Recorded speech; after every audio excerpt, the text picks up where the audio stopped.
Hello दोस्तों, कैसे हैं आप सब। तो आज हम बात करने वाले हैं साउथ अमेरिकन हिस्ट्री के सबसे बड़े ड्रग डीलर पैब्लो एस्कोबार के बारे में। ड्रग डीलिंग की दुनिया में इनका नाम स्वर्णिम अक्षरों में लिखा जाता है। इनके कारनामे सुनकर शायद आप दांतों तले उंगलियां भी चबा जाएं। तो चलिए शुरू करते हैं बिल्कुल शुरुआत से।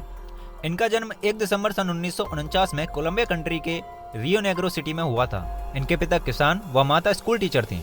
अपने 7 भाई बहनों में तीसरे नंबर के थे। स्कूल की पढ़ाई के बाद कॉलेज की पढ़ाई पैसों की कमी के चलते पूरी नहीं हो पाई थी। परिवार की आर्थिक स्थिति शुरू से ही अच्छी नहीं थी।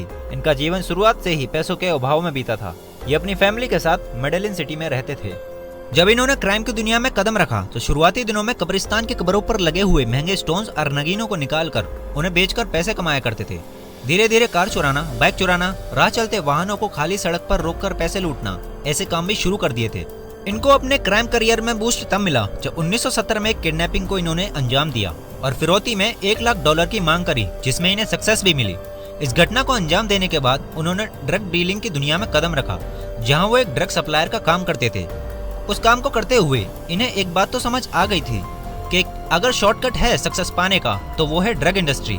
देखते ही देखते पैब्लो ने कोलंबिया का ऑलमोस्ट 100% ड्रग नेटवर्क अपने कंट्रोल में कर लिया था। धीरे धीरे नॉर्थ अमेरिका में भी ऑलमोस्ट 80% ड्रग नेटवर्क इनके काबू में था। इवन इंडिया में भी उस टाइम पर इनके नेटवर्क के थ्रू ही ड्रग सप्लाई किया जाता था। इस काम में इन्होंने इतनी जल्दी पैसा कमाया तो 26 साल की उम्र में लगभग $3 मिलियन यानी आज की डॉलर की कीमत के हिसाब से करीबन 22 करोड़ रुपए इनके पास बैंक बैलेंस उस समय मौजूद था। साउथ अमेरिका में अच्छा खासा ड्रग नेटवर्क बनाने के बाद नॉर्थ अमेरिका में इन्होंने अपना नेटवर्क बनाना शुरू किया। ड्रग सप्लाई करने के लिए इन्होंने एक प्लेन कबाड़े में से खरीदा और उसे ठीक करके प्लेन के टायर्स में कोकेन को छिपा कर ले जाते थे और नॉर्थ अमेरिका में सप्लाई करके आते थे। इतना ही नहीं, अंडर वाटर जाने के लिए भी एक सबमरीन इन्होंने अरेंज करी थी, जिसमें भारी मात्रा में ये ड्रग को लोड करके ले जाते थे और वहां सप्लाई करके आते थे। मछलियों के पेट में भी ड्रग्स को छिपाकर इन्होंने सप्लाई किया है। ये हर महीने इसी तरह 70 से 80 टन कोकेन नॉर्थ अमेरिका भेजते थे और इनकी इनकम का अंदाजा आप इसी बात से लगा सकते हैं कि इन्हें नोटों की गड्डियां बनाने के लिए लगभग 2 लाख रुपए के रबर बैंड्स हर महीने खरीदने पड़ते थे और इनके करोड़ों रुपए तो चूहे और नमी के कारण खराब हो गए थे। कोलंबियन गवर्नमेंट सब कुछ जानते हुए भी कुछ नहीं कर पा रही थी, क्योंकि इनका एक सीधा साधा सिस्टम था। इनका कहना था या तो पैसा ले लो, रिश्वत ले लो, या फिर अपनी जान दे दो। इनके काम में जो कोई भी अड़चन पैदा करता उसे रिश्वत देकर या तो अपनी साइड कर लेते थे, और अगर कोई रिश्वत नहीं लेता था तो उसे जान से मार देते थे। उसी को नहीं बल्कि उसकी फैमिली मेंबर्स को, यहाँ तक कि उसके पड़ोसियों को भी जान से मार देते थे। ऐसा करते करते इन्होंने लगभग 1000 पुलिस वाले, 200 जज और 4000 सरकारी कर्मचारियों को मौत की नींद सुला दिया था। समय के साथ साथ इनकी मुश्किलें बढ़ने लगी। इन्हें लगने लगा था कि अब इनका खेल खत्म हो जाएगा। नॉर्थ अमेरिकन गवर्नमेंट भी इनके पीछे हाथ धोकर पड़ी हुई थी। उस समय इन्होंने पॉलिटिक्स में आने का फैसला लिया। पॉलिटिक्स में आ तो गई, मगर अपोजिशन प्रेशर होने की वजह से ज्यादा दिनों तक नहीं टिक पाई। प्रेशर ज्यादा होने की वजह से इन्होंने खुद रिजाइन दे दिया था। रिजाइन देने के बाद इन्होंने पब्लिक सपोर्ट पाने के लिए समाज सेवा करनी शुरू करी। इन्होंने स्कूल्स बनवाए, हॉस्पिटल्स बनवाए, प्लेग्राउंड्स बनवाए, ताकि लोग इनका सपोर्ट करें। इस सब के बाद इन्हें पब्लिक सपोर्ट मिलना शुरू हो गया। कोलंबियन पुलिस और भी असहाय महसूस करने लगी। पुलिस कुछ भी एक्शन लेती तो पब्लिक सपोर्ट के चलते वो सब व्यर्थ रहता। अब आप इस मैप को जरा ध्यान से देखिए।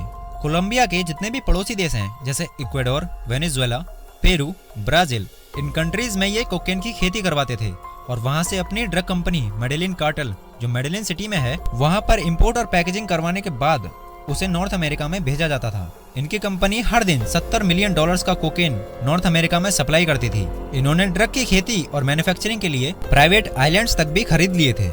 लुइस कार्लोस गैलन, जो उस समय प्रेसिडेंशियल चुनाव के कैंडिडेट थे, उन्हें किसी विवाद के चलते इन्होंने जान से मरवा दिया था।